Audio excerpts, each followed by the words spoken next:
네, 안녕하세요. 여러분들 반갑습니다. 금융과 에너지 업종을 누구보다 쉽게 알려주는 데이어 멘토 권혁철입니다. 오늘 현대차증권이라는 기업 리뷰해 보도록 할 텐데요. 현대차증권은 여러분들도 아시다시피 증권사로 사실 다른 금융사들과도 마찬가지로 시장에서 저평가를 받으면서 이 기업 밸류업 프로그램에 대한 모멘텀을 가지고 상승한 바가 있었었죠. 그런데 지금 현재 증권사를 막론하고 모든 금융사들이 기업 밸류업의 모멘텀으로 상승했었던 이 상승분을 반납할 가능성이 있는데요. 그 이유에 대해서는 바로 이 부동산 PF 충당금 이슈예요. 지금 정부, 그러니까 금융당국은 이 부동산 PF를 정상화시키기 위한 정책들이 하나둘씩 나오고 있는데요. 사실 이러한 정책들이 금융사들에게는 상당히 충격으로 올 가능성이 있어요. 이 부분 여러분들과 함께 같이 한번 확인해 보면서 천천히 얘기 나눠보도록 할 텐데요. 먼저 시작하기 전에 저희 대기업 채널에 오시면은 모든 종목들을 커버해 드리고 있으니까 찾아와 주시면 정말 감사하겠고, 제 영상도 끝까지 지켜봐 주시면서 댓글로 궁금하신 것들 남겨주시면은 다음 영상에서 말씀을 드리도록 하겠습니다.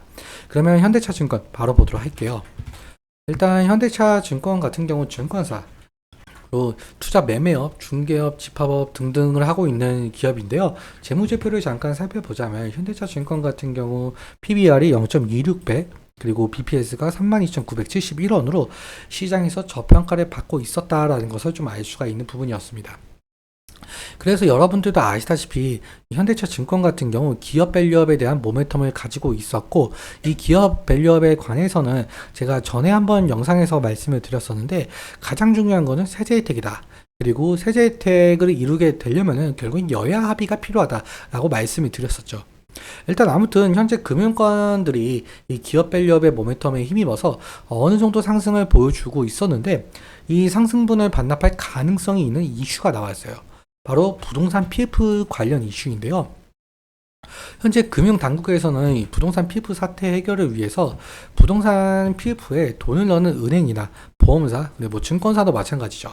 뭐 당근을 준다라고 하는데요. 현재 유력한 방안은 신디케이트론, 즉 공동 대출과 같은 공동 융자 방식과 이 부동산 PF 펀드 공동 조성이라고 한답니다. 세제 혜택까지 거론이 되면서 이 금융사들이 PF 사업장을 인수하면서 발생하게 될 이 취득세 부담을 완화시켜 준다는데요. 일단 다수 금융사가 참여를 하면서 개별 금융사들의 부담을 낮추겠다는 전략 같습니다. 그런데 사실상 이 대책 자체가 금융기업들에게는 상당히 부담이 갈 가능성이 있거든요. 그러니까 금융기업들 자체를 얼어붙게 할 수 있다는 거죠. 이 기사를 보시면은 이 부동산 PF 적립 대상이 최대 23조 원에 달한다라고 하는데요. 그런데 지금 현재 PF 전체 시장이 230조 원이거든요. 230조 원의 규모를 감안한다면은 지금 정리를 할 때마다 이 금액이 좀 더 늘어날 가능성이 있겠죠. 그러니까 사실 부족한 점이 있다는 건데요. 일단적으로 금융당국은 이 PF 사업장을 4단계로 좀 나누면서 세분화시키면서 사업성이 부족한 사업장은 과감하게 퇴출시켰다라는 전략을 내세우고 있습니다.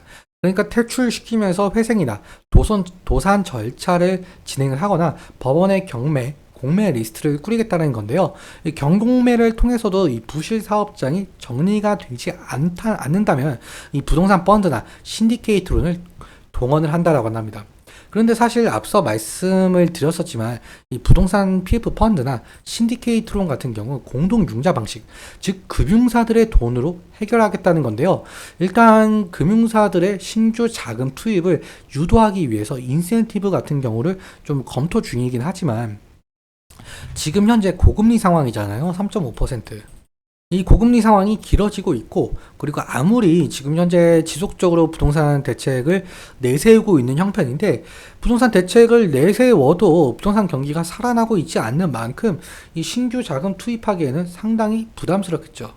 그런데 이 금융당국이 신규 자금 투입을 독려, 그리고 강제한다면은 규제 산업인 금융사들이 어쩔 수 없이 자금을 투입을 해야 될 것이고, 그렇다면 2분기, 3분기, 더 나아가 올해 막대한 충당금이 쌓이면서 2분기 실적, 그리고 그냥 올해 실적에 영향을 줄 가능성이 상당히 높다는 거죠.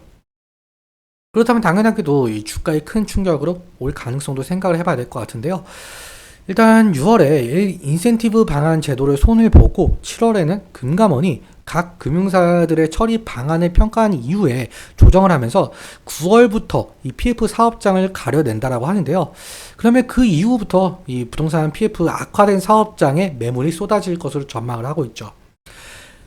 그러니까 이 부분 좀 더 살펴보고 일단 정부와 금융당국이 부동산 PF 대책을 도대체 어떻게 발표를 할 것인지 그리고 금융사들을 어떻게 달랠지에 대한 내용 이 부분 상당히 중요한 것으로 보이고 있는데요. 그래서 이 이슈에 대해서는 좀 지속적으로 살펴보는 것이 상당한 중요 투자 포인트가 될 것 같습니다. 일단 이슈가 나온다면은 제가 바로 말씀을 드리도록 할게요. 그럼 차트 보면서 마무리 설명 짓도록 하겠습니다. 일단 현대차 증권 같은 경우는 아무래도 이 금융사이다 보니까 금융 테마 형성이라든지 호실적 기대감이 모멘텀으로 작용을 하면서 주가의 변동성을 나타내고 있는데 여러분들도 아시다시피 2월 달에 이 기업 밸류 정책 이슈로 상당한 상승을 좀 이끌어낸 바가 있었었죠. 그런데 2월 26일에 1차 세미나 때 너무 내용이 실망이 컸다 보니까 이때 당시에 4% 하락한 모습을 보실 수가 있고 그리고 5월 2일도 마찬가지로 2차 세미나 때 이 실망한 내용이 많았다 보니까 그러니까 세제 혜택에 대한 내용이 빠져 있었죠. 그러니까 실망 매물이 쏟아진 것으로 보이고 있는데 그래도 이 기업 밸류 모멘텀이란 거는 상당히 긴 시간을 가지고 살아있다라고 볼 수가 있을 것 같습니다. 왜냐하면 앞서 말씀드렸다시피 여당과 야당의 합의가 필요하고 그리고 여당과 야당이 합의를 했다라고 해도 법 개정을 하려면 상당한 기간이 걸리겠죠. 그래서 이 기업 밸류 프로그램의 모멘텀은 살아있다라고 볼 수가 있겠지만 그래도 당장 이 부동산 PF 이슈라든지 그러한 부분에 있어서 악재가 있을 가능성 이 부분도 염두에 두시고 일단 지지라인 같은 경우는 10일 이평, 5일 이평선이 될 가능성이 높을 것 같네요. 오늘도 마찬가지로 그리고 이틀 전이죠. 14일 날. 이때도 마찬가지로 10일 이평선을 좀 지지해 주면서 이 상승했었던 모습을 보여주고 오늘은 또 아래 꼬리가 달린 모습이잖아요. 그래서 이 부분 왜냐하면은 저번에도 이 부분에서 좀 지지가 일어난 것을 볼 수가 있죠. 그래서 10일 이평선 지지라인이 될 가능성이 높을 것 같고 만약에 이탈 시에는 이 20일 이평선 부분이 될 가능성이 높을 것 같아요. 만약에 이 부분까지 이탈을 하게 된다면은 리스크적인 관리는 필요할 수도 있겠죠. 일단 현대차 증권 같은 경우는 일단 2분기에 부동산 PF 충당금이나 이슈가 있기 때문에 이 부분 좀 자세히 살펴보면서 이 상승의 동력은 아직 좀 약하다라고 볼 수가 있을 것 같아요.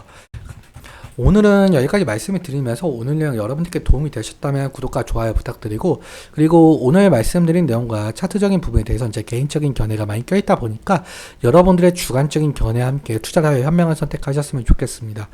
오늘도 시청해주셔서 너무 감사하고 지금까지 멘토 권혁철이었습니다. 감사합니다.